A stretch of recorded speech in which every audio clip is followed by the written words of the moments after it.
Hello and welcome back to Untitled-2 podcast. My name is Connor. My name is Ash. Ash, I just discovered something while relieving myself in the bathroom. Brilliant topic to start this episode off on, but Have you ever heard of Persian Hercules? no. This man, Okay. also known as Real Hulkman, which, you know, is the man necessary? Could you not just call him The real Hulk? I don't know. So people are saying he looks more muscular than Hulk, and I honestly, personally think he just looks fatter. He's Okay. like fat, but there's a lot of muscle under there. Shall I Well, I've got a picture here. I can show you. But Okay. if the listeners, if you listeners, as we're addressing you personally, would like to see this image, just Google Persian Hercules. Persian Hercules. I've seen this dude before, like... He is big. Yeah, that's steroids, right? It looks painful. I've seen him before. He can't wipe his ass properly. Well, most of these guys can't. That's not muscle. Look, like under his armpit there, you see all that fat just like dripping down. Yeah, I think he's steroids, mate. That's what it does to you. Actually, do you know what it looks like? It looks like when people inject silicone into the muscles to make them look bigger. It's just like steroids swollen. or silicone, whatever. Yeah. It's probably that, mate. It don't look good. When he's actually wearing a shirt, though, it just looks like a fat dude. Yeah. It's crazy. Just a picture of him in some like dirty as fuck tidy whities. There must be so many things that we can do He can't. that we take for granted, and he's like, he goes to the toilet, drops a deuce, and he's like, I wish I could just wipe my ass. Do you think he has a bidet? Do you think he's got a servant that just comes in and is all like, just wiping his bum like, fuck my life. Just a really like poor, thin Persian dude just comes in and wipes his ass. Yeah. Calls him Mr. Poopy Buttle. Cross-reference to something that That I rewatched recently. yeah. Rick and Morty. Good old Dick and Rorty. You know, I've been very critical about the fan base and how it's put me off the jokes and shit like that. Yeah. Which is kind of why I hadn't rewatched it. Because I had only seen season 3 once. Okay. But I'd seen season 1 and 2 like at least 10 times because I used to just load them up and just let them run through as I was working on uni work and stuff. Yeah, and just watch them over and over.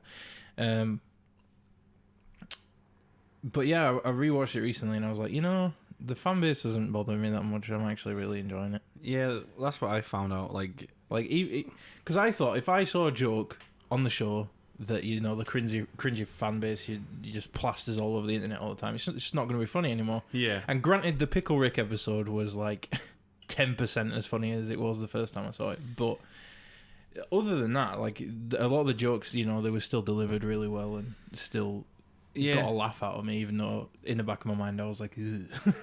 For me, the only bit that the Pickle Rick episode was ruined was the reveal of him being Pickle Rick. You know, where he's all like, "I'm Pickle Rick," because that's all anyone referenced that bit. That one like 5 seconds section of the show. It's funny because I'll see like merchandise online. Like there was a Christmas jumper around Christmas that I nearly got. That it was like a knitted sweater that had Rick on it, and it just said, "'Tis the season to get riggedy wrecked." Yeah.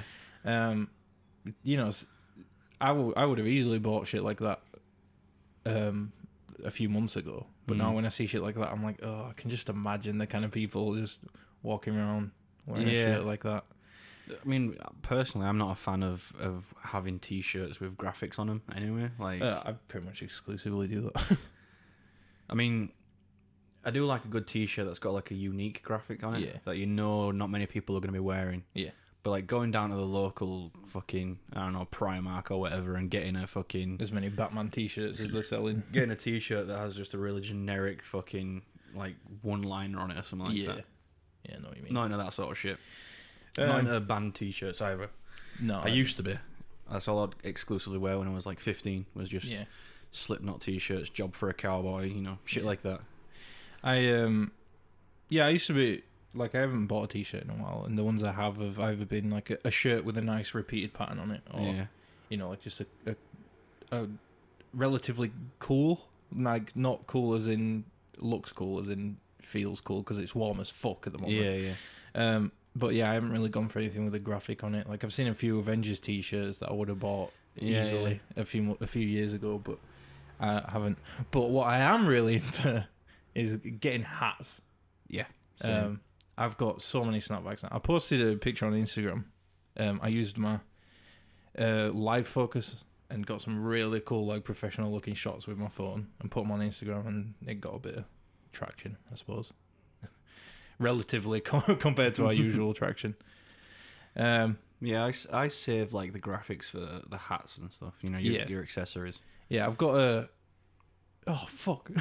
I've got a Guardians of the Galaxy hat coming today, which looks fucking amazing. I'm so excited for it. But I just realised we're recording a podcast, so if it comes, we can't go to the door. And my girlfriend's just gone out.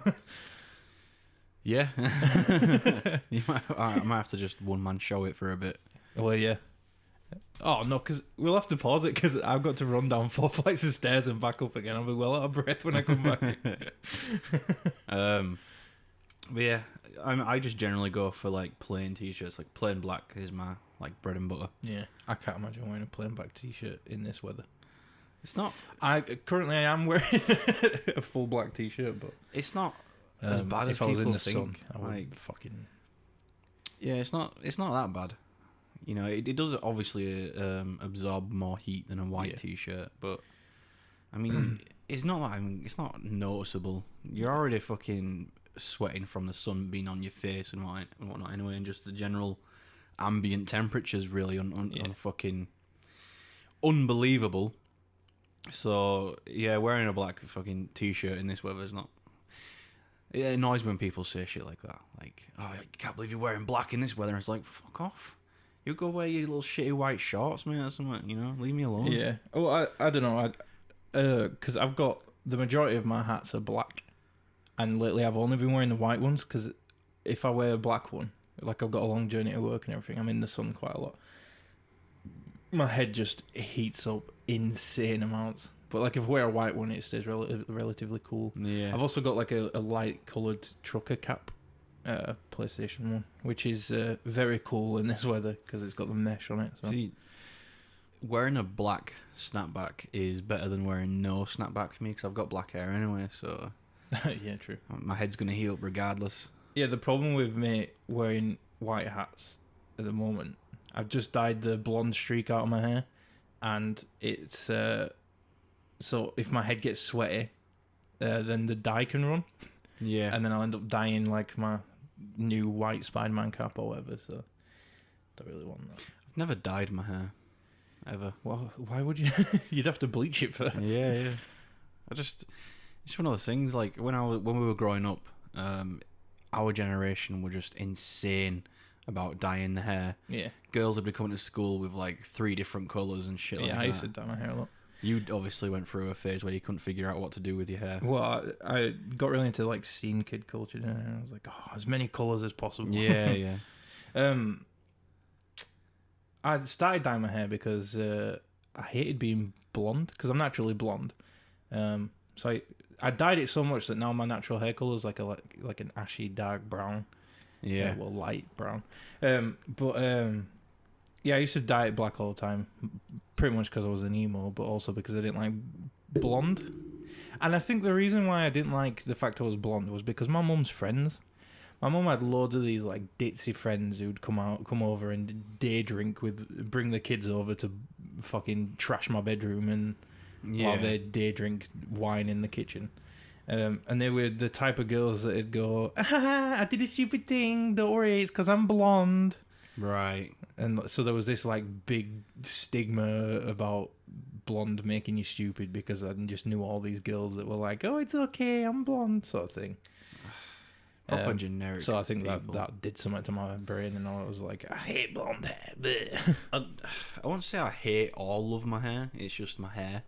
But it does fucking annoy me when I go to the barbers and the guy runs his fingers through my hair for for like 10, 20 seconds and goes, "You got really lovely thick hair, you know that?" And I'm like, well, considering this isn't the first time I've been introduced to my own fucking hair, of course I knew I've got thick hair. Just cut my fucking hair, please. Yeah. And then they'll be talking like, they'll say shit like, "Oh, have you got a date tonight? You're going out drinking with your lads?" And I'm like, just cut my hair. I don't want to talk to you. I don't know who you are. I've just cut it. I always went to, instead of barbers, I went to hairdressers because they were a lot more experienced. They weren't doing it because it meant they could, I don't know, earn minimum wage. Yeah. Because like barbers is a very different environment. It's just these like grumpy, usually foreign people who don't really care. Yeah. And I always end up getting the back of my ear cut with the clippers whenever I went to a normal barber. So I just started going to hairdressers, mostly because originally I was going to hairdressers to get my hair dyed. Yeah. But then I just kept that up because I found that having a female barber cut your hair was always more pleasant than some grumpy guy that didn't give a shit who was just ragging your head around and running the clipper in the back of my ear and shit. Like, fuck. I think I prefer guys cutting my hair. I don't know. There's just something about it. Like, going to a hairdresser is a bit like, not gay, but like, a bit poncy, like. Yeah, I know what you mean. You get man credits get taken away from you every time you go. Like. I probably wouldn't go if it was more expensive, but just it's the same price for a more pleasant experience overall. So I also just feel that female like hairdressers are more accustomed to dealing with women's hair and like doing techniques on women's hair to like feather it and shit like that, whereas a barber just almost exclusively cuts men's hair. So if I had longer hair and I wanted it like certain things done to it to make it look less shit, like a guy just grew out his hair for like 10 years, I'd probably go to a hairdresser. But because I've got shorter hair and I want a high fade with a fucking comb over and have the fucking come over to hide your giant bald spot on top of your head. I have a bald spot. No, but Don't perpetuate that myth. I have beautiful thick hair and I'm not balding or anything like that. The rumour come out. But no, like it's just called a comb over or a side parting, and then they shave the side parting in, so it's I know what you mean. And a male barber's better at that, I suppose, because he does it all the time. Yeah, they don't really work with scissors or. Yeah. I don't know. I always did weird shit with my hair. I always went to really seedy hairdressers when I was younger, and you could just hear the women talking about like date nights and stuff, and just really like feminine things that I just don't want to be a part of because I've got no experience in it. Like every Sunday, right? My eldest sister don't come anymore, but it used to be that my two sisters had come over, and they'd be talking to my mum in the front room while the Sunday roast is being cooked. And the conversation could start out on anything, mate, astrophysics or whatever. It would always devolve into whatever their fucking body is doing at that moment or has been doing recently. Yeah. They'll talk about all this fucking, like, just bodily fluids and functions and periods and stuff. I'm like, you fucking hell, people. Like, you're literally a stereotype. Yeah, I had a lot of that growing up as well because I have two sisters. I lived with my mum because my mum and dad split up. My stepdad didn't turn up until like 6 years later either. So yeah, it was just my mum, my sisters, and all my mum's ditzy friends. So I never saw any cool action films or anything when I was a kid. I always saw like rom-coms and shit. I'm surprised I'm not gay, to be honest. Yeah. Although I will say that in certain situations I'm particularly feminine. Not the most masculine of people. It's probably why I don't like sport, actually, as well. Like, I never got into sport. Yeah. Like, my dad always tried to get me to watch football, but I was just never really interested. I'm not saying I did, like, sit around and watch rom-coms all day. I didn't have much to do, but I used to just sit in my room and draw. Yeah, well, I obviously had both my parents at home, but my dad was never a typical guy, and he didn't have hobbies, really. He liked fiction shit. Fixing shit. Yeah, like he's really good at fixing stuff. All right. Yeah. Like he's almost like got an autistic like superpower when it comes to it, Yeah. which is really cool. And that it can like rig up anything that is. We were having a barbecue a few years ago, and we wanted. It was more than a few years ago. It was before like the invention of like fucking casting your phone's Spotify on your phone to like a Bluetooth speaker and shit that. It was before everyone started doing that. We wanted music up on, because we got quite a long back garden. We wanted, and we sit right at the top because that's where they made a big fucking area with loads of decking and stuff. And we were all sitting up there during the barbecue, and we wanted some music on. So my dad like just found a bunch of like different wires in his shed and whatnot, and he like rigged them all together, like spliced them and connected them and shit. Ran it from the power in the house all the way up to the decking, but because the only thing we could have was this really old. By that time, it was like already a 10-year-old fucking boombox that had a radio on it. The aerial were fucked and all that shit, and I think the radio bit was the only bit that worked. It couldn't play CDs or cassettes or whatever. It was that old.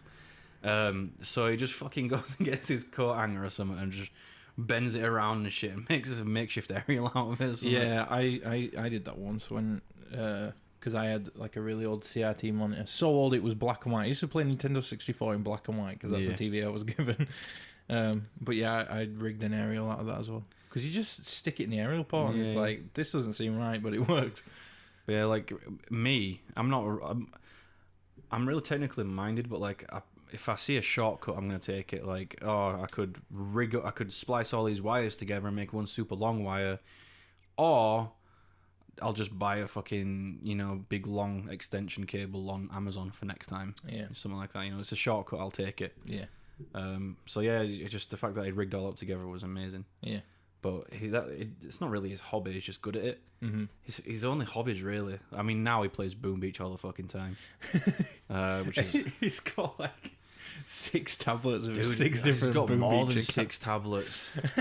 I'll do it right. He's got I'm sure, right? I'm 100% certain there is a way on most tablets to set up like multiple internal accounts with some app, so that you can just switch to a different account and play a game as a different person. But instead he's like, I want another account, I'll go buy another tablet from Tesco. Well, no, we just get them given to us. But like, I think I did suggest that to him, but I think the way Boom Beach was originally set up was like, if you kept doing that, like switching the Google accounts, it could end up deleting your save. But I think now they've updated the game so you can make an actual Boom Beach account linked to your Google account. Okay. So you'd be able to switch the accounts in game. Oh right, yeah, that's cool. But like, he's got the first tablet he ever got was a Google Nexus 10. Oh, I remember that. It was awesome. It was awesome. Big fat tablet, and we were like, oh yeah. And then like, my mum's got a Samsung Galaxy Tab 2. Then they bought a spare one because it was broken and he fixed it. I gave you one as well. Yeah, that's so old and shit didn't work. I think it was a Galaxy Tab 2. No, it was a really old Samsung Galaxy Tab, I think. It was really old. My dad gave me. It was 7 inches and it was really fat, and it was just he got it with his phone. Yeah, and he gave it to me, and I think we got another one, and that's why I gave it to you. But then the other one was shit. Yeah, so that don't get used. I think we gave it to the kids to play with. So yeah, he's still got that Nexus 10, which he uses. He's got an Nvidia Shield for himself. Mm-hmm. Mum's got a Samsung Galaxy Tab 2. They've got a spare Samsung Galaxy Tab 2 between them that they bought and fixed up because it was really cheap, sold for parts or repairs. Yeah. And then they've got another Samsung Galaxy tablet that he got off his grandchildren because they've just got new tablets for Christmas. We need to talk about that when you're done. And then Helen renewed or upgraded her O2 tariff, and she got a free tablet with that, and she gave that to him as well. So I don't know what, that's like 7 or something, 7 or 8 tablets. I'm sure there might be one extra one knocking around somewhere. But yeah, uses them all exclusively just to play in Boom Beach, which is annoying. I hate that game. Yeah. But yeah, like as I was saying, that's like his only hobby, that and watching really awful, like low budget action movies and shit. Yeah, he's like on the Sci-Fi Channel. Yeah, like Steven Seagal movies. Yeah, I never understood his obsession with Steven Seagal movies. It's not an obsession. He just I never understood him even liking them. Yeah, he likes them. He likes Steven Seagal and and all those like Jean-Claude Van Damme, and basically if it features more than one fight where a dude's kicking someone else in the face repeatedly or whatever, he's gonna like it. He likes his sci-fi. He doesn't have any idea like how a good movie should be versus how a bad movie is. He doesn't think of it like that. It's like, oh, it's just entertainment, isn't it? And I'm like, yeah, but it's an art form. It's more than that now. Yeah, I won't say it's a bad thing. Like sometimes, no, yeah. Sometimes I think to myself, man, if I wasn't so pretentious, I could enjoy so many more films. Yeah, well, it's not. But then I also get something out of that. Like I enjoy a film more watching it with you when we're sat ripping the shit out of it and talking about why it's bad than I would if I was watching a really, really good film on my own. Yeah, well, no, I'm not saying like he just enjoys every movie pretty much. And it's really annoying that I'll say, oh, I just watched like The Girl on the Train or whatever it's called. Oh yeah, that was a brilliant movie. Really I fucking film, loved every second of that. Our South African friend told us to watch that, and it was really cool. And so I told my parents to watch it, and they're all like, "Shit movie." I couldn't even finish it. And I was like, "What is wrong with you? You watch like fucking Twilight, or like some shitty action movie made in the '90s that like literally 10 other people have seen since then, and they really enjoy it, but." You'll watch something that's actually like really good, like subjectively, like good. Yeah. And they won't like it. It just does my head in. Yeah, I know what you mean. Like I've watched films and TV shows and stuff. Like I've been in your living room when your parents are watching stuff like that, and it's just like they hate it when we're sat there ripping shit out of a show. So we often have to whisper to each other about just how awful it is, and they'll genuinely like really enjoy it, and it's just like, whoa, you know, the kind of people who would watch Flash and think it's the best thing ever. Yeah, well, I think for them it's not about like movies and TV shows it's not a form of art for them. Yeah, it's just something to waste an hour or two with. Yeah, but like even I don't know, sometimes even the story is just not good. Yeah, it's like soap operas though. Like my mum watches. Will never miss an episode of. What does she watch all three now? She watches. Well, she's always watched all three. Does she watch Hollyoaks as well? Which makes it. Helen watches Hollyoaks, right? As well. Yeah, I can't see your mum getting into Hollyoaks. No, Hollyoaks was always a weird one because like Hollyoaks is a gateway soap for teenagers. Well, soaps like EastEnders and Emmerdale and Coronation Street and stuff. They try and make it at least slightly real. Like they don't use. Well, in Hollyoaks, for example, it's like a youth soap, so they'll text each other a lot and stuff like that, and the text will appear on screen and it'll like type out and stuff. It's like overlaying. It's a lot more. I don't know. It's different from the other three soaps that we have. Emmerdale is the worst of them. It's like set in Yorkshire, and it's just really. It's just hard to like. Why do you care? I don't know what this farmer with a termite-ridden face is doing. My opinion of all the big three soaps is so low that I literally can't rank them how bad they are anymore. And it's so bad that the only way I can enjoy it is if a really attractive female actress comes on screen. I'm like, that's what I'm here for. But then I'm like, I'm part of the problem, not the solution. Who was that one when we were younger? I think it was Coronation Street. She was called like Helen something. Right. The actress was called Helen something. But like if you see her now, she doesn't look as good as she did back then. Played Rosie Webster, is that you're talking about? She's back in it. Oh, is she? Yeah. Was she just like a bit of a bitch? Well, no, she had a really weird progression. Oh, look at us now, we're talking about soaps. Whatever, man. Whatever fills the time. She started off... It's getting warm in here now. I think she started off being like just a typical lass, like not super girly, but not like, you know, or super slutty or anything like that, just a girl, right? Then she met this guy who was her age, and they ended up going out, and I think he started being like a goth, so she started being a goth, and they were both goths in it for ages, and then she disappeared. She comes back, and now she's this super ditzy, like really dumb, like blonde who just cares about looks and clothing and stuff. Oh, okay. And like, I don't know, I don't remember ever being like that when she was younger, so whatever. That's what I hate about soaps. There's no consistency in the writing at all. So you'll get a character who's like, they'll have a massive like fucking 6-month story arc where he's like an absolute gangster. Mm-hmm. 3 years down the line, there'll be a storyline that's playing out where he comes off as the fucking weak one, the pussy who don't want to do anything and he's scared, and it's like, this guy's literally almost killed someone or whatever. Like David Platt. Yeah, David Platt. He was always one of the cool characters. Coronation Street, I think, whatever. He's literally like almost killed his entire family several times. I'm pretty sure he has murdered and got away with it.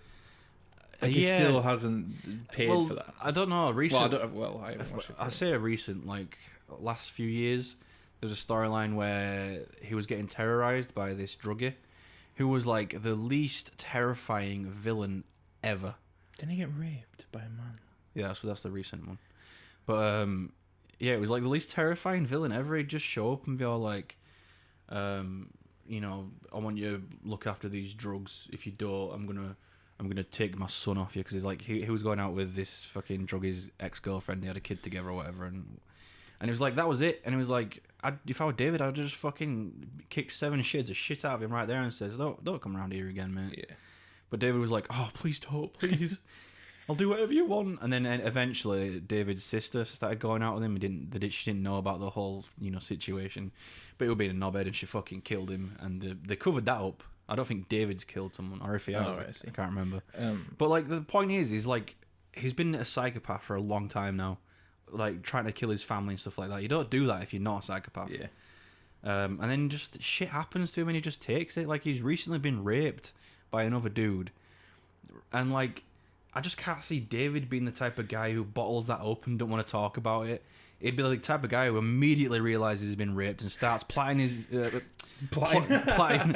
starts plotting his revenge. But no, he didn't do any of that shit. Yeah. So there's just no consistency. I don't like it. I haven't watched the soap since I moved out of my mum's house like 3 years ago. But the last thing I remember happening that sort of my mum was talking about and getting all excited about, and your mum was talking about it, shit, was in Emmerdale.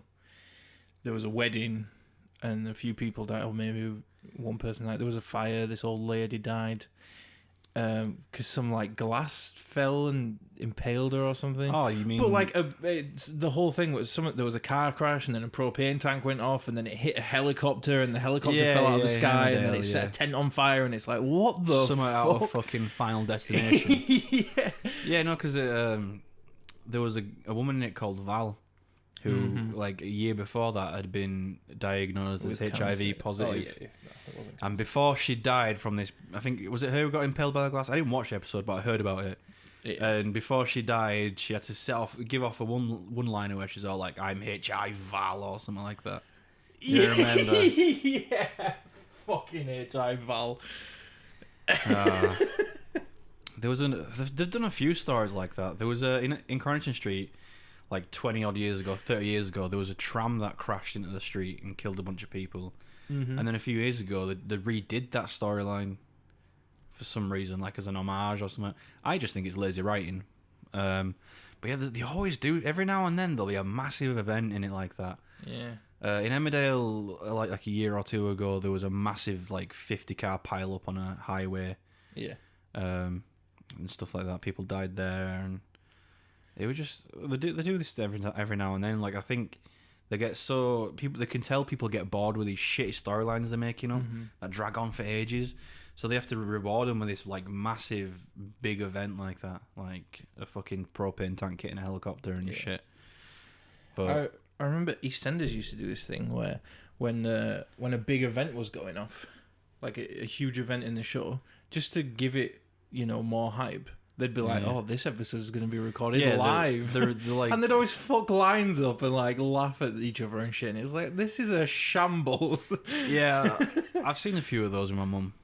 They did one for The Bill when that was still a thing. Oh, The Bill. Is there still that show about paramedics? Is that still a thing? Holby City? Holby City, yeah. Yeah. It is, it's still going. Yeah, she watches that as well. You know what, right? My mum, she's got simple tastes. If it's a cop drama, like an investigative fucking series, she'll watch it. Any cop drama, basically, like DCI Banks, all that shit. I can just imagine your mum watching that gamer episode of NCIS. She's watched a few NCIS and whatnot. She watched. I don't know if she might have watched Law and Order at some point. I think she has. She's watched 24, all that shit. Oh. Homeland, which is one of the most boring TV shows I've watched. It's just America, infidels, we should kill them and stuff like that. It's All right. fucking... I've never watched any of those. Prison Break or like that. I've not seen that. I watched Prison Break. First season was amazing. Candice said it's good. But then they get out of the prison and it's like, okay, what are they doing now? Basically, it's alright. The whole story of that is, this guy's brother gets sent down for a crime he didn't commit. He's like framed or something. I think it's somehow connected to the government or something, whatever. And his younger brother is like a genius.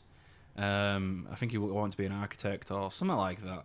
So he gets this massive tattoo on his body, right? That to anyone else looks like a regular like full body tattoo. But it's actually a map of the prison, and his not just a map of his prison, but like pardon me. I think he designed the prison because he's an architect. It's a map of that prison, and like I think it's got all his plans and bits of information he needs to know to do the prison break and whatnot, just all written down in code that only he understands on his body. Do they have like scenes in the show where they're like, all right, we need to come up with a plan, and they just unfurl this guy on the bed and like, no look at the map. There's a scene though where I think they're in the walls, just securing the route out and stuff, and there's a steam pipe that I think a guard's about to spot him or something like that, or he's nearby. And so he tries to get as flat as possible, and he presses his back against this steam pipe, and it's burning his skin. And obviously he's being cool about it. And then he gets back to his cell, takes his top off, and realizes that part of the information that he needs has been burnt off his back, and stuff like that. But yeah, so he's got this thing, and he breaks his brother out by the end of the series, and a few other inmates get out with him. But while he's in there, he meets oh, not now, Dad. He meets this guy, DB Cooper, I think he is. It was a guy who in America who parachuted out of a plane with like $20 million or something stupid like that somehow. Right. And like disappeared, and no one ever knew where his money was or where he went. Well, it turns out he was arrested in the show and sent to prison under a different name. And he's never told anyone where the money is, but before he dies... What the hell, Dad? I hung up on you. Before he dies, he tells the guy with the tattoo where it is. So they break out, and then all the inmates in the second season are all going for this fucking buried money. Yeah. And then eventually they do end up getting put back in prison in like a third season. But it just goes to shambles really quickly. Like, it ends up being like this fucking... spy drama or something like that. Right. But yeah, the first season's definitely worth watching. And I heard that they were bringing it back or have brought it back recently, like done like an extra season or two or whatever. Right. Or they're planning it, just for the fans.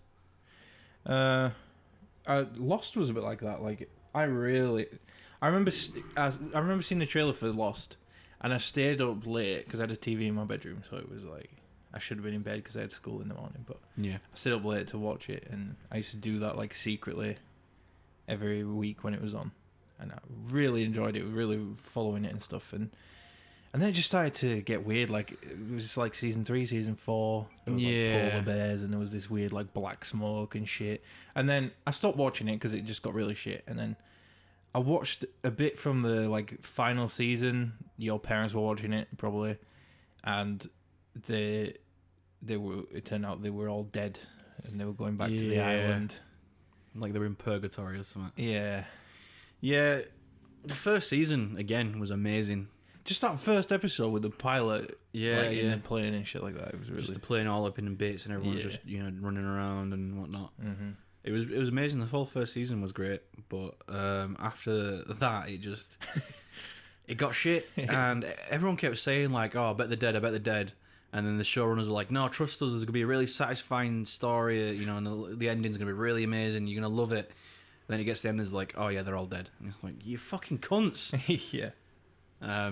Yeah, I'm not a fan of like the latter seasons of Lost.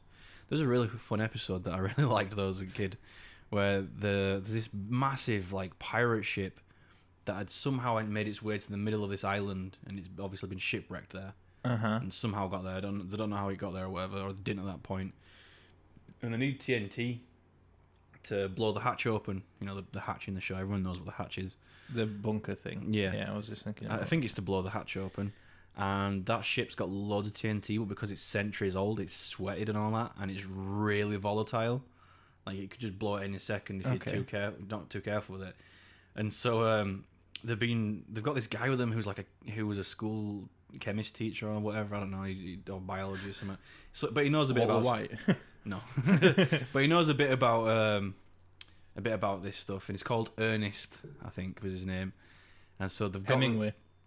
So they've got the TNT, and he's all like, in order to, you know, make sure it doesn't explode while we transport it, we'll wrap it up in this cloth. And so he's carefully wrapping it around, like shaking and whatnot, and it finally gets fully coated in this cloth, and he's all like, see, now it's much safer. And he waves it about, and it just explodes. He's just gone, and everyone like dives and all that shit. They're all like, "What the fuck just happened?" And they get up and they're all like, "Jesus Christ!" And you know Hurley, the big dude, you know, big dude. He's like, "There's another character there. I forgot his name. I forgot who it was, but he's all like, dude, you got a bit of Ernest on you." Just like this bit of meat on his shoulder. I love that episode. I wasn't expecting it. I was like, oh, this guy knows his shit, he knows what he's doing, and he just waves it and he's like, he's gone. In the blink of an eye, he's just gone. But yeah, it was really good. Like when did they call them the others? There was someone else on the island with them, wasn't there? And they didn't know about them for a while, and then they were being really sneaky, and then eventually find out that someone who was with them wasn't on the manifest. And they were like, shit, where the fuck's he come from? And he's like murdered someone or two people or whatever. And that's when they find out that there's another group on the island that have been there longer than they have. Like, that was really interesting. I wanted to know more about it and shit, and it just ended up getting like too weird, and you have to suspend your disbelief like further and further and further, and it's like, oh god. Yeah, it's like a famous example of a show deteriorating. Yeah. It's like that for all of what's his face? I forgot the director now. He does lens flares all over the fucking place. What, J.J. Abrams? Yeah, he directed it, I think. It was his. Yeah, he did a show a few years ago called Alcatraz as well, and that got one season and then was cancelled because it just got. I think it got weird, and he's really good at setting up mysteries, but he's no good at all at finishing those mysteries and giving you a satisfying ending. Yeah, I was talking about M. Night Shyamalan the other day. And just trying to explain why I don't like him. M. Night Shyamalan, I'm a ding dong. Yeah, and the conclusion was that it's okay to have a twist ending. Yeah, people do it all the time. It's perfectly fine, but you got to provide enough information for the potential for somebody who's watching the show or the movie to go, oh, what if this happens? Yeah. But there's no hints at all. Like, the good thing about twist ending movies usually is that when you go back and watch it, you're like, oh, it was so obvious, how didn't I notice before? Yeah. Like, the film is completely different with that knowledge going back into it. But with M. Night Shyamalan movies, it's not different. There's no hints, there's nothing to to decide for yourself what the ending might be, because he just fucking turns the table. It's just like that. There's no gradual change or anything like that. Yeah, it's fine having twists and all that. Fucking Fight Club, one of the best twists in cinema history. Yeah, but again, there's a lot of hints there. Like, nobody's talking to this guy. And stuff exactly. Like that. You can even like when he's talking about how he splices things in between the reels and stuff like that. Mm-hmm. Like they do shit like that, and even that can put you on to the twist. Yeah. But with M. Night Shyamalan, dick face, he's just all his movies are painfully slow. His movies are just a slow burn. Mm-hmm. And he did it with fucking Avatar, and it didn't work at all. I haven't watched it. Don't. Well, no, I have no intention. If you love the series, don't watch the live action movie ever. It just is it. The Avatar series, the franchise, did not. Yeah, it's amazing. One of the best shows I've ever watched. But like, it just didn't deserve that. Yeah. Someone should have said, "Is M. Night Shyamalan a fucking dickhead? Like, is he? is he really good for a good fit for this? Should we get someone different who can actually fucking choreograph and film and direct fight scenes instead of him being like this? I think his fights in the movie, the fight scenes were just like this tracking shot. Yeah. Of like them, I think they were clearly on wires and shit like that, and it was just slow motion. Just one of those. It was like, it worked in 300, you know, the tracking shot in slow motion and whatnot. Not so much in Avatar. Avatar was all about like really fast fights and stuff like that. And, yeah. You know, it was just incredible animation, which only got better in the sequel, whatever that was called. What was it called? Legend of Korra. Yeah, Legend of Korra. Even in the animation in Legend of Korra I could watch it on mute, mate. Yeah, but even in the original series, like with each season, the animation got better and the backgrounds got more detailed and stuff like that. Mm-hmm. Yeah, like they were given more budget. When you first start watching it, there's a lot of the backgrounds are a lot of white space. Yeah, and the backgrounds are kind of like watercolor here and there and stuff like that. There's not a lot of involvement with them, but in the later series, like the background's there and they're actually interacting with it and stuff. It's not just like they're just walking across a page. Yeah. I might watch it again. I might try to get Candice to watch it because she'll really enjoy it. She likes One Piece and that's pretty much it. But and I think she'll like Avatar. Do you know what else fucking Shyamalan doucheface did? Hmm? He changed the firebenders. You know how firebenders can create fire and control it? Yeah. He changed it so they could only control it if the fire source was around them. Like the waterbenders. Waterbenders can't create it unless but there's water in the air. Yeah, the high level waterbenders can do that, but not everyone. Bloodbending, forgot about that. Yeah. That's crazy. But he changed it so like they had to have fire around them to control it, which was annoying. That's not how it worked, and it just wasn't. It wasn't great. Man, I really liked how like the powers developed in that show. Yeah, it's like there was waterbenders that could become bloodbenders. There were earthbenders that could become metal benders. Yeah. But there were straight people that could become regular benders. Also, he very infamously whitewashed Sokka and Katara. Oh. So that's not good, is it? And was the kid who played Aang, was he white? I can't remember. It was. I've blocked quite a lot out from that movie. If I were to direct that movie today, I would not whitewash the cast at all, and I would give every single penny I had to get Jackie Chan to choreograph the fight scenes and stuff, because he's just a master at that shit. Yeah. I might have talked about it before, but when he directs movies and stuff like that, and there's a fight scene going on, he first off, he's really good at like filming really intricate fight scenes all in one shot and stuff. Mm-hmm. But what he does is when in how Hollywood does it today, there's shaky camera, shit out of everything, and when someone throws a punch at a character, they cut away before the fist hits them. Yeah. And then like they'll just show you the character reeling from it. Mm-hmm. Whereas Jackie Chan does the opposite. He like when he goes to punch someone, he'll cut and show you an up close of the fist actually connecting, and then the reaction. And it just, you can feel that it has the desired effect. It's much more powerful and stuff like that. So I'd get him to direct it, and I'd hire a bunch of writers. We'd all bounce around ideas, and I'd try to do one movie for each season. And I don't know, like I wouldn't do it how he did it, where it was just a slow burn to the end. Yeah. I'd pick out all the pivotal episodes in the first season. I'd make it just be like that, like from a journey from one to the other. Yeah, because that's essentially what the Avatar was. It was like a massive long journey into like teenagehood. Yeah. I'll tell you what, was brilliant choreography. Was it called Drunken Master by Jackie Chan? Yeah. Well, not by him, he was in it. Legend of the Drunken Master, I think it was called. Such a good. I think he's done a few of the movies, but I mean the stories, whatever, but the choreography is it's so good. I love his his like proper Chinese ones, because they're just, the comedy in it is fucking spot on. Yeah.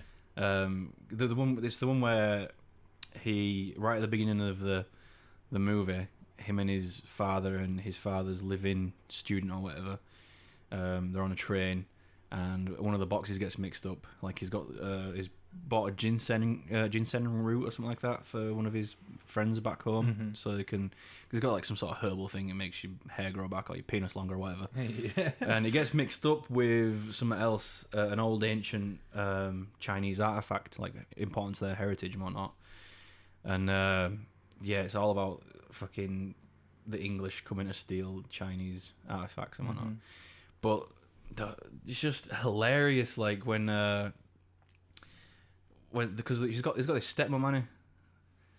And she's always like the best friends basically, Yeah. and they're always like planning shit together and gambling and whatnot, and looking out for each other. Yeah. And Jackie Chan does something to really fuck up, like screw up or something like that. And so in order to save him from a beating off his dad, she's like, "Oh, I'm pregnant. I'm totally pregnant." And like, it's great because it's originally Chinese, isn't it? There's yeah. It's like either dubbed, which is horrible, or subbed, which is a lot more bearable. But like the sense of humor. Even though it's from fucking China, plus the don't dub even use the same letters as us. Yeah, the dub. It's so funny. The dub's not even that bad. Like half the Chinese actors in it could speak English anyway, so they just redid the lines in English and that. Like that's what Jackie Chan does all the time. Jackie Chan can't speak English. Like I don't even think now he can speak English because really, like nearly all the bloopers are him trying to say a line that he doesn't know what the words mean. He can't speak it super fluently, but I'm sure he can speak it. Well, I'm sure he can hold a conversation, but like, just most of the bloopers are him trying to say a line and he like doesn't know how a word's pronounced, or he doesn't know what it means, or he doesn't know where the what do you call it, the anyway, he doesn't know how the inflection. The inflection should be in a sentence sort of thing. But yeah, do you know that I think the woman who plays his stepmom in that movie, I think she died like 20 years ago, something of cancer or something. Oh. But she's really fun. Yeah. I really liked her. It's a good film. If you haven't seen the film, you should definitely watch it. Yeah. Even if you're one of those annoying people who goes, "Oh, I can't watch it because there's subtitles." His Police Story movies are really good as well. But I think the new Police Story is the one that I watched the most, and I really like that. I don't know if you've seen it. Police Story? Yeah. He's got a series of movies called Police Story. I've never even heard of it. It's pretty good. I really liked him in was Around the World in 80 Days. Yeah. So he's just such a good fucking actor. I love Jackie Chan so much. Apparently when they were first starting out, he had his own little crew of stuntmen and whatnot.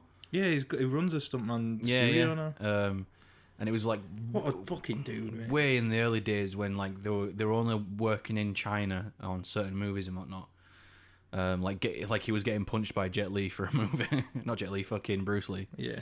But yeah, like, and they were going to a movie or something like that to a shoot, and one of his crewmen were complaining that it was cold, so he took his jacket off and gave him it and whatnot, and like they'd get paid nothing basically, and Jackie Chan to risk their lives. I think early on one of his stuntmen died. Maybe, but I remember seeing footage from it. But like, Jackie would get paid nothing, not even like a month's wage, and he'd make sure that every single one of his crew members got money, got enough to do, to like live for the week and stuff like that. And he was always looking out for them before himself and stuff. He's a fucking top lad, is that Jackie Chan dude? Fucking dude.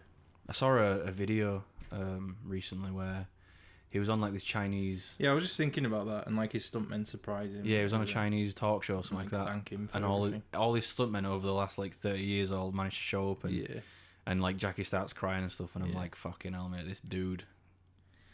Yeah, it was really fun. It was very cool.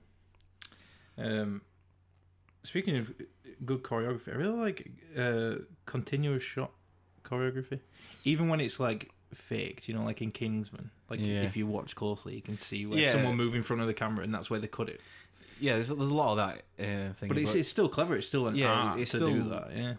To someone who hasn't seen it often enough or just isn't interested in how movies work. Yeah, like the first time you see that church scene and you don't know how they transition it. Yeah, what? Because like you'll be filming at the front and he'll have the gun out and he'll turn around to deal with someone else and the camera will zoom in on his back and then zoom back out. Yeah, shit like that. But like to someone who doesn't know how movies work and stuff like that, that's gonna be like all one shot for them, and it's.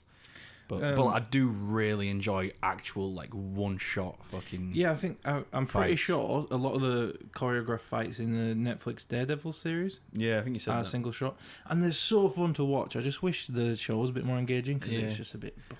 I like it because it shows that the actor has actually gone through some intense training to be able to do stuff like that. That's why I like Keanu Reeves so much. His acting's not great.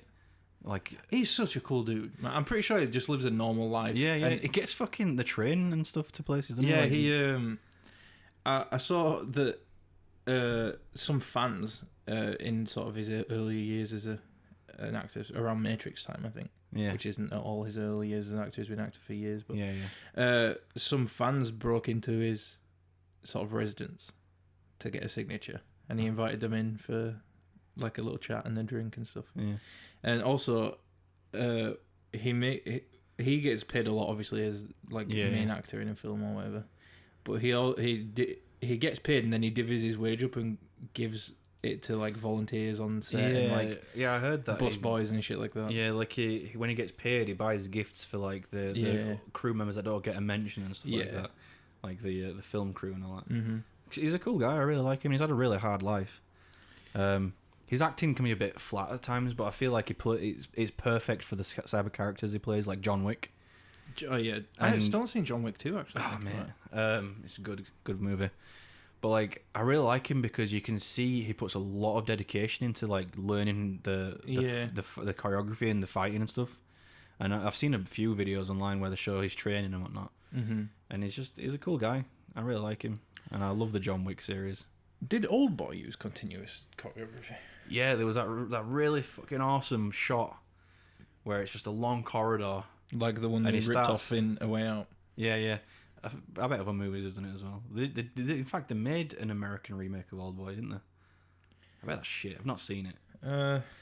But yeah, maybe. But yeah, he starts out at the beginning of the corridor, doesn't he? And he just fights his way through like 20 guys with a hammer. Yeah. And gets to the end. I loved that. That shot was amazing. Speaking of really good shots and cinematography and all that shit, Detroit Become Human had some really good, shots in it, didn't it? Are we on the 40-minute mark already? 50-minute mark. Oh, fucking hell. 51 minutes, I don't know. All right, cool. So I said before we started this podcast that I wanted to talk about Detroit Become Human because I've also played it now. We both played it. Yeah. I don't know if you've mentioned that yet. I don't know. But yeah, I said, should we talk spoilers or is it too soon? And Ash said, fuck it. So I said, all right, we'll do it at the end. Yeah.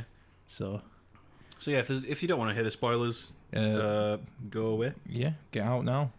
Get it! But before you go, do remember to check us out on Instagram and Twitter. Yeah. At UT2cast on Twitter and Untitled-2 podcast on Instagram. And those of you who are sticking around will hear this again later. Yeah. Like 20 minutes or something. Yeah, we both platted it. It wasn't a hard plat. Quite long. I got lucky because my first sort of blind, it wasn't really blind because in the last few sections you were like, don't do that. Don't do that. You don't want to do that. But yeah, in my first playthrough, I sort of got all the stuff that I needed for a good playthrough, so I only needed to do one more playthrough and then sort of two partial playthroughs for some annoying magazines that were hard to get. Surprisingly, my first blind playthrough was actually the best possible outcome. Oh, nice. Oh, wait, I think Kara and Luther and the girl, they went on the boats instead. Because I was just walking around looking at... Yeah, well, when you get to the... It's right at the end of the fucking thing, so it's a big spoiler.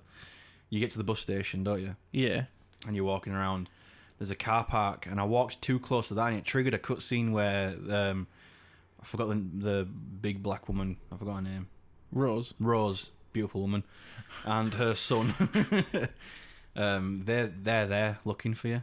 At the bus station. Yeah, the bus station, and they drag you into the thingy, and they're all like, they're checking for people at the border or whatever. The best bet is to go on these boats. And isn't that better? Because you don't have to sacrifice anyone then, do you? Well, I was on the boat, and the Coast Guard shows up, shoots Luther. Luther's fucking dead. Oh. I think Karen's jumping out of the boat, but the little girl got shot.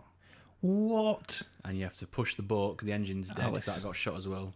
You have to push the boat to the shore because you're almost there, and you have to do it fast because it's so cold that Alice's biocomponents will shut down if they're too cold. And Alice's, she got shot? Kara's. Oh, right, yeah. So you do that. You get to the other end. You're like, yes, Luther's dead. Shame. I like Luther, but maybe there's a chance for Alice now. But she dies in your arms, and you can choose to end it there and kill Kara or carry on. So I was like, I'm carrying on. And then, so she looks up, and Rose has got to the other side, and she's just driven over, like, moments after Alice has died. And I was like, oh, man. So yeah, I did not finish that. I went back and did not go there. I went back to the previous chapter and I made sure that, well, I redid the chapter even and I made sure that I didn't go there, and I got on the bus and got the good ending. All right. But yeah, that was devastating. I was like, oh man, that's painful. Well, I wonder what they do when they get to Canada, because they don't have any money. Oh, I suppose Rose has a friend waiting, doesn't she? Yeah, her brother's there. Yeah. All right. They'll probably just live with the brother, and they'll probably get jobs where it's like paid cash in hand or whatever. Yeah. But like, I don't know. I feel like it was a futile effort anyway, because if you do everything right, like you do peaceful protests as Marcus, you don't attack people and whatever, and you got positive public opinion, and they're all like overwhelmingly supportive of you, then they get treated like they're actually living people. By the end, by the last cutscene. So from there, you can imagine that they'll start negotiating and talking with the humans, and the humans will start figuring things out, and eventually they'll be like, right, so these androids are living, beings and stuff like that, a new form of intelligent life. So let's give them rights and blah blah blah blah blah. So eventually she could just come back. Yeah, that's true. And she could be a registered citizen, and she could actually get an official job and own property and all that. Yeah. What if it was like X-Men and the androids bought up an island, just all lived there? Yeah, they could just move to Hawaii. Hawaii is like constantly expanding because of the volcanic activity. Yeah. Yeah, because I wonder, right? Because one of the demands you can make as Marcus when you're making demands is you can ask if you can ask for the right to reproduce. Yeah, or the means to reproduce. Yeah. So I wonder if they'll just like get a factory, or they'll like upgrade themselves so that when they're porking each other, it actually does something. Yeah. Well, that's although what they'd have to have like a full android incubation you unit ever seen installed. That so. Robin Williams movie where he's an android and it plays out through a series of generations, like he's with a family or whatever. And sadly, I never managed to, as a kid, enjoy most of Robin Williams' content, even though he's now sadly left us. I liked his serious stuff, like his more serious roles, where it was a lot of people say that. Yeah, it was less about being super ridiculous and funny, and more about And this was one of them. It was one of his serious roles, and he's like an android, and like you don't even have skin or anything. It's just all metal, like really ugly bronze or something. And it plays out over like a series of generations of this family, because it was like their android. All right, yeah. And by the end of the movie, technology got so advanced in that he's managed to fully upgrade himself to like a synthetic human who can age and feel and stuff like that. Oh wow. And he ends up dying with like the love of his life or something, who's I think a human. I can't remember. But yeah, they end up just like dying together, really old and whatnot. And it's beautiful. I love it. That was a good ending. So I was thinking like if after the game, like they do get granted citizenship and all that, and the seas control their own like reproduction rights and stuff. Eventually, maybe that's exactly how it does happen. Yeah, I feel like it'd be a really good progression if they did end up being like synthetic humans, because they've already got like their own little blood thing going, and they've got a pump that acts like a heart and stuff. Mm-hmm.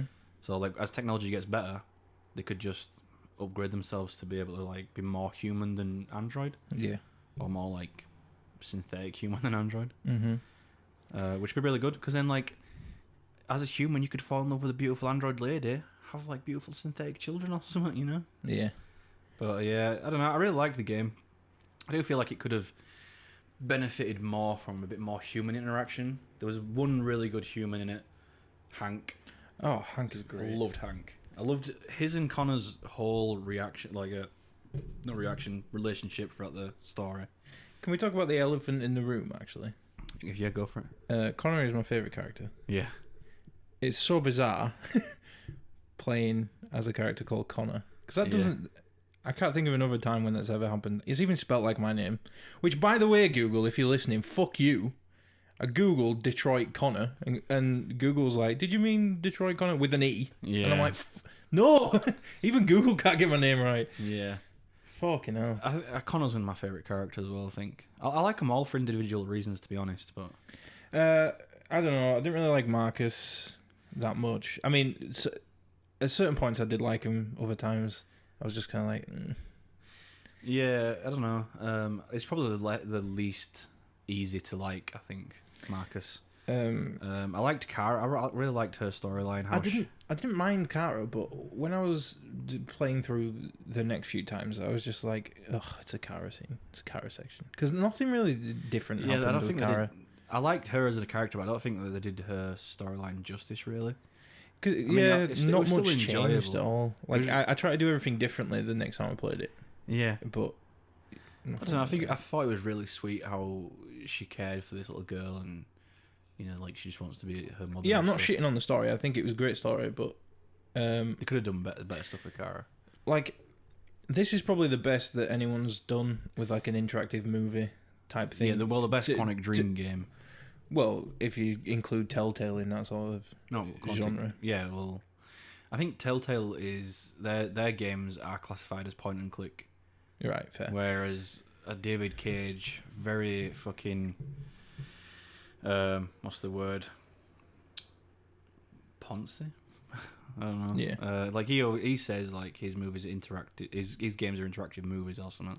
Yeah, well, at least he's able to admit that. Yeah. But, so the highly interactive cinematic experiences. Yeah. Games but like that. Well, that's what I've been trying to say. Like every time we talked about a game like this, I'm like, it's not a game. It's not. Yeah. But I feel like this is probably the closest we've ever come to me being able to comfortably say, okay, I played a game. Yeah, it's definitely got more, like gamey elements to it. Yeah. I feel like I can't believe we're getting Heavy Rain this month. I've already bought it, man. But I think like the hit the balance perfectly between an interactive experience and a game, like an interactive movie and a game. Because I know you don't like Heavy Rain, but I mean, I still really enjoyed it from the time I played it on PlayStation 3. It was a different game. Yeah. The only game I'd played like that before was Fahrenheit, I think, or Indigo Prophecy, depending on which region you are of the world. Yeah, I remember you playing Fahrenheit. I obviously haven't played it all the way through. Yeah. I already know how it ends, because it's been like 10 years. Maybe not that much. God. The PS3 was definitely not out in 2008. Yeah, well, PS3. PS3 came out in 2006. Yeah. The Wii came out in 2006. So. Yeah. Wow, we've been alive a long time. How about we just end it already? Oh, don't be like that. Do you know what's really sad? Have you seen the box art? I just said. Yeah, that. Have you seen the box art for Heavy Rain? Yeah, it's like really good in Japan. It was really good here. Really good here and really shit in America. Yeah, because we got that really cool origami piece with the bit of wood in America they've just got like loads of faces faded over each other. Yeah, well, they've got the woman, like, from belly button upwards in a tank top. Right, like at the front of the fucking game. Like they always do. A little tiny origami piece underneath her, and then like several faces in faded into the black behind her. It's like... I don't know why they did it. I don't know why it really bothers me that they do that for different regions where they'll like Fahrenheit. I think it's called Fahrenheit here, but Indigo Prophecy in America or something like that. Okay.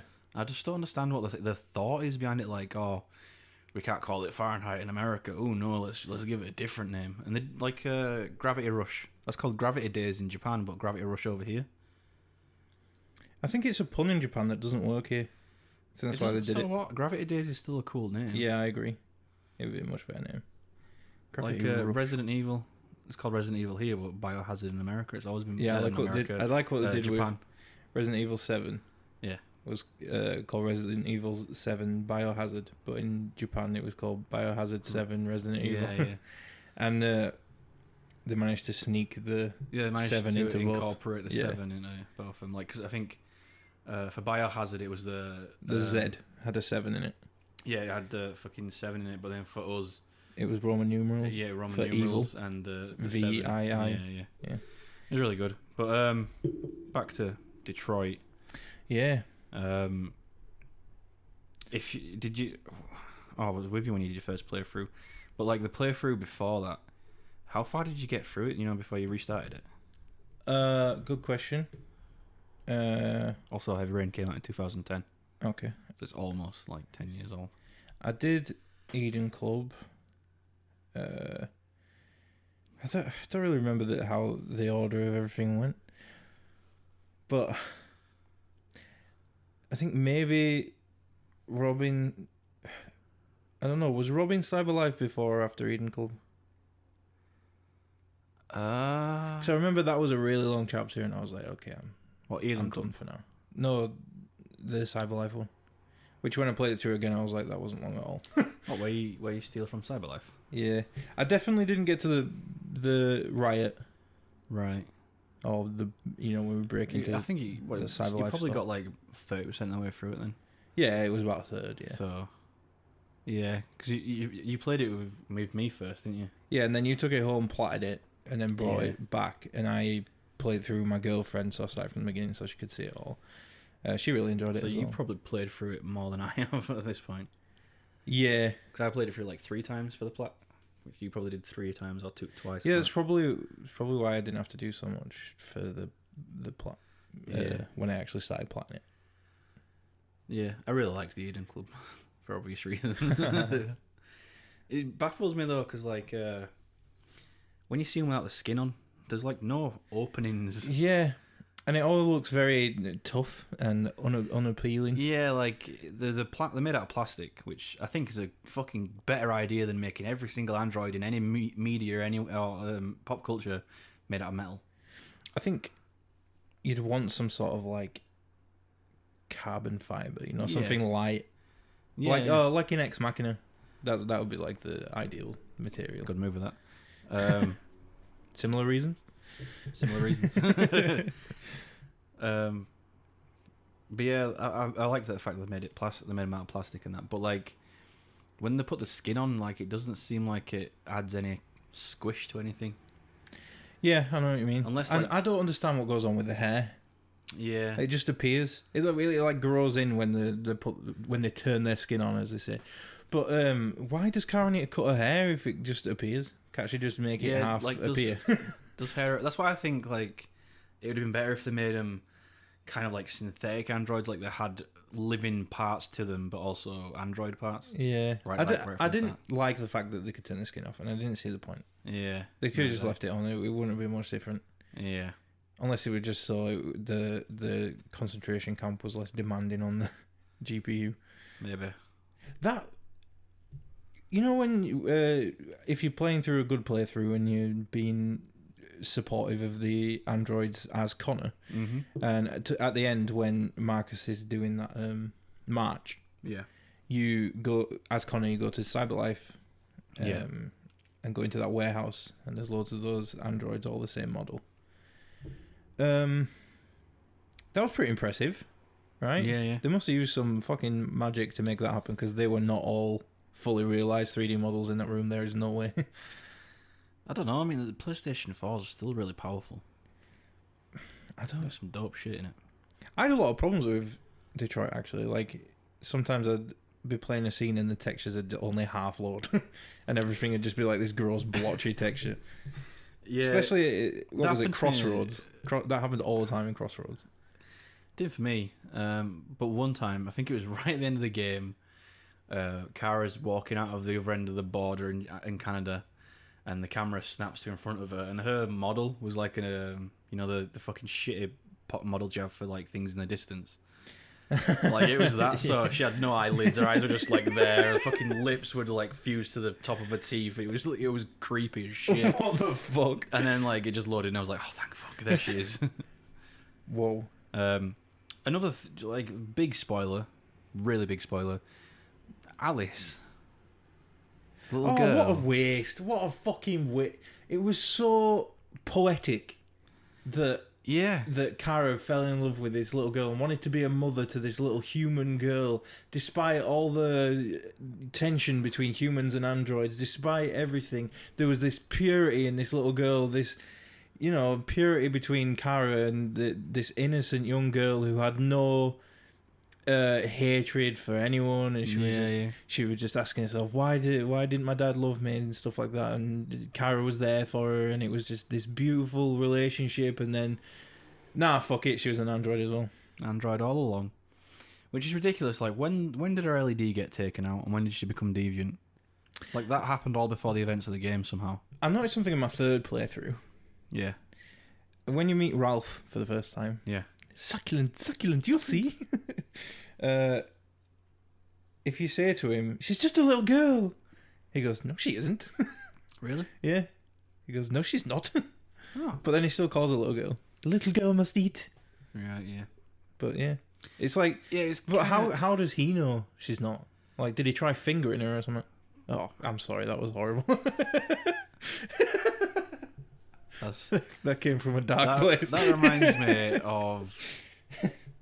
Was it Chobits, mate? Remember that old anime? Oh my god! I had a girlfriend at the time who was like, you need to watch this anime, it's so good. I'm watching the first episode with her, and this guy just finds this android and goes to, like, he's just curious. He's like, I wonder if the vagina's... And the on button's inside the the buttons in there. What happens when just switches her on? Oh my god! And I'm just looking at my girlfriend like, what is this? What happens if you're proper railing the android like just miles of dick? On off. And she just keeps going, Like, I never watched more than that first episode. You just constantly hear just booting up and booting down. But yeah, it was that just reminded me of that what you just said, that gross joke. That ex that I had at the time, she was into some really weird anime. And she always was like, oh, you need to watch this, it's amazing. And I'd watch one episode and be like, no, I can't. I bet she watched that fucking... There's that anime where this is about three young girls in like preschool who are like sexually attracted to their adult male teacher. I bet she watched that. I don't know. God. I didn't watch it, obviously. But You seem to know more than I do about it. Well, I read the synopsis. No, I know how it is. And then it's got kind of like a bit of a fame on the internet for it and stuff. But yeah, I bet she's like, that sort of shit, watching weird things like that. Don't know. I don't know.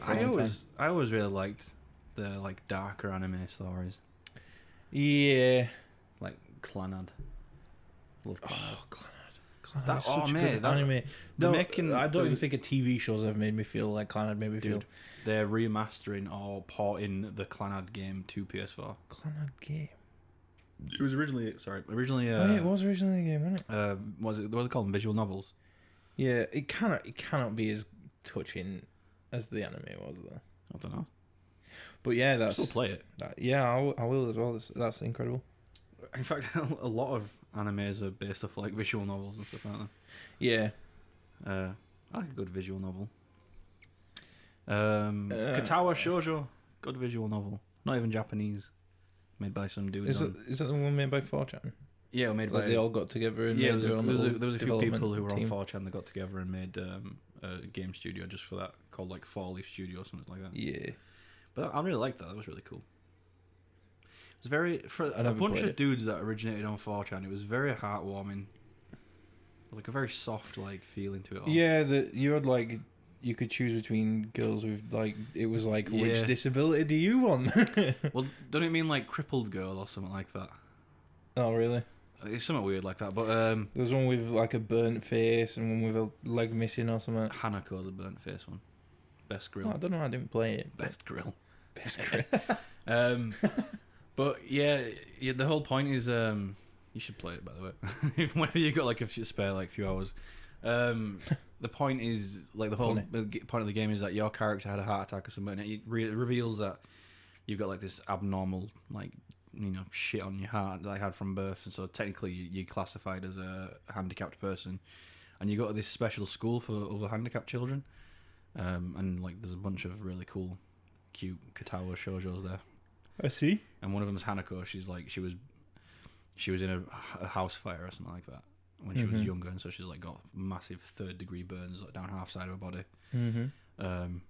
There's this girl who's blind from birth, and I think Hanako and her are best friends. Then there's a girl who's got like her legs were chopped off from like below the knees. There's a girl who was born without arms and she's a painter and she always does shit with her feet. Just stuff like that. Right. It was really cool. I like visual novels. But don't tell anyone. Okay. I don't want to be known as a weeb on the internet. Going back to what you were saying about like in like dark anime. Yeah. Full Metal Alchemist had that like really dark episode about that like girl who turned into a weird dog thing. Oh yeah, that the internet just references all the time, and Yeah, because her dad turns fuses her and her pet dog together or something like that. I think they put that in the live action movie that I didn't bother watching. I don't know, right? I've watched a few live action anime movies, like based off of animes even. Oh, that just reminded me of something I was going to ask you earlier, coming off of the Avatar thing. But go on. Yeah, I've watched a few live action adaptations of good animes. Yeah. And they're always really shit, and I don't know why. Every now and then I'll be like, "Oh yeah, I'll watch that, see if it's any good." Because the answer's always no. Yeah, I really want the Bleach one to be good. The CG looks really good for the hollows, but I know it's gonna be shit. Yeah. Do you remember that Bleach game we had for Wii? Yeah. Like a fighter game. That was fun. But yeah, anyway, I was gonna say, all bias aside, Yeah. what's worse, Avatar: The Last Airbender, the live action movie, or the Dragon Ball live action movie? Last action. I don't know why I said that. All bias aside. All bias aside, I know you love Avatar and you don't know anything about Dragon Ball, but which is worse? Do you mean I don't know anything about Dragon Ball? You don't. I watched the series when I was a kid. Not all of them. There's like different. There's a lot of episodes. I Like Dragon Ball Z is like a lot of episodes, like nearly 1,000, something like that. I don't know. I didn't watch them all. I watched a good chunk. I tried to. I don't know how far I got, but probably the Dragon Ball movie. Yeah. That was awful. Like that scene when he's like fighting people by a car and he like slides across the car on his head. I love the fucking edit where he just keeps sliding backwards and forwards on it. Yeah.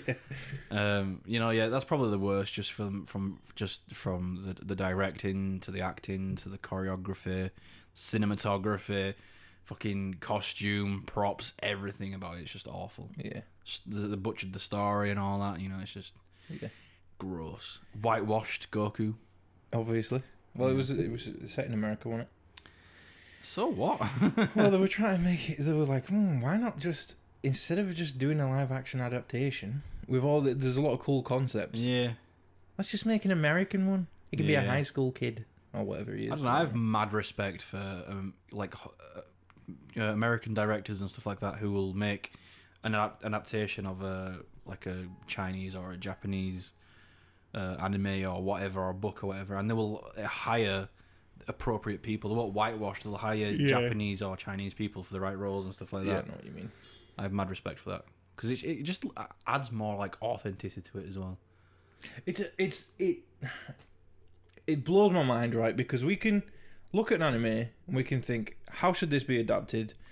What's a respectful way to do it that's not gonna be shit? And there are so many obvious things that you just don't do, but then everybody does them, and it's like, it's all about like, even though making a movie is an art form, selling that movie is a business. Yeah. So if you're making like, do you ever watch? Was it 47 Ronin? They made a remake of that with Keanu Reeves in it. No, I didn't watch it. So like they put Keanu Reeves in it because they needed a big Hollywood name to sell it to the Western audience and stuff like that. Yeah, I thought it didn't make sense. And that's the thing. Like, I'm pretty sure the director has got an absolute crystal clear vision of how he wants it to be, and it'll be amazing. Everyone will love it. Yeah, but he only gets funding a certain way. He needs to get funding and stuff. So the whoever's producing it will be like, no, we don't think you should do that. Let's go and hire fucking, I don't know, Brad Pitt to play the lead role. And then he's like, yeah, but the lead role is like a Japanese character, and they'll be like, so what? Is a name, if we can sell that, people will watch it. And that's the whole fucking thing, man. It doesn't, which is why, like, these individual film festivals, like, they're great because someone who didn't need the funding, like, or crowdfunded a movie, it's their vision 100%. Like, they might change things for convenience sake or because it didn't originally work out. Yeah. But it's still their vision. They're not being told by someone in a fucking suit who has no idea how to make a movie what they need to do to sell. Yeah, I feel you. There's a trio of movies, a trilogy that I want us to watch. One of them's called The Green Room, about a band that go and play in this like neo-Nazi venue, and they play an anti-racism song and piss all the neo-Nazis off, and then they get hunted down by them, and they're in this room with green walls, the green room and stuff. But like, apparently it's really good, and that was directed by a dude who didn't like go to a big production company and get funding from him. It was like his movie. Right. Cool. I forgot his name. Blomkamp? I don't know. We should watch it anyway. And that's 1 minute like 20. This podcast we talked about Detroit for like 5 minutes and broke 1 off. 1 hour 20. So You said 1 minute 20. yeah, 1 hour 20. My bad. My man. Plug our shit and end this. Yeah, so we can get out of this fucking sweltering room until we come back in like 15 minutes and do it all again. Yeah, let's do it. Thank you for listening. We really appreciate it. Check us out on Twitter at UT2cast and Instagram, Untitled-2 podcast. Our Instagram's doing quite well compared to Twitter. Don't know if that's just the nature of Instagram. Maybe. But we'd appreciate a little follow, a little check out the highlights that go out every day, little daily highlights. A little smash of whatever social media button is relevant for the platform. Like, whatever, little heart. And Retweet. if you don't want to do any of that, just at night time, if you look up at the moon, we might be looking up as well. And that way we'll feel really connected. It might get a bit homoerotic, so just like make sure your surroundings are appropriate. The best, smash that fucking like button. Mm-hmm.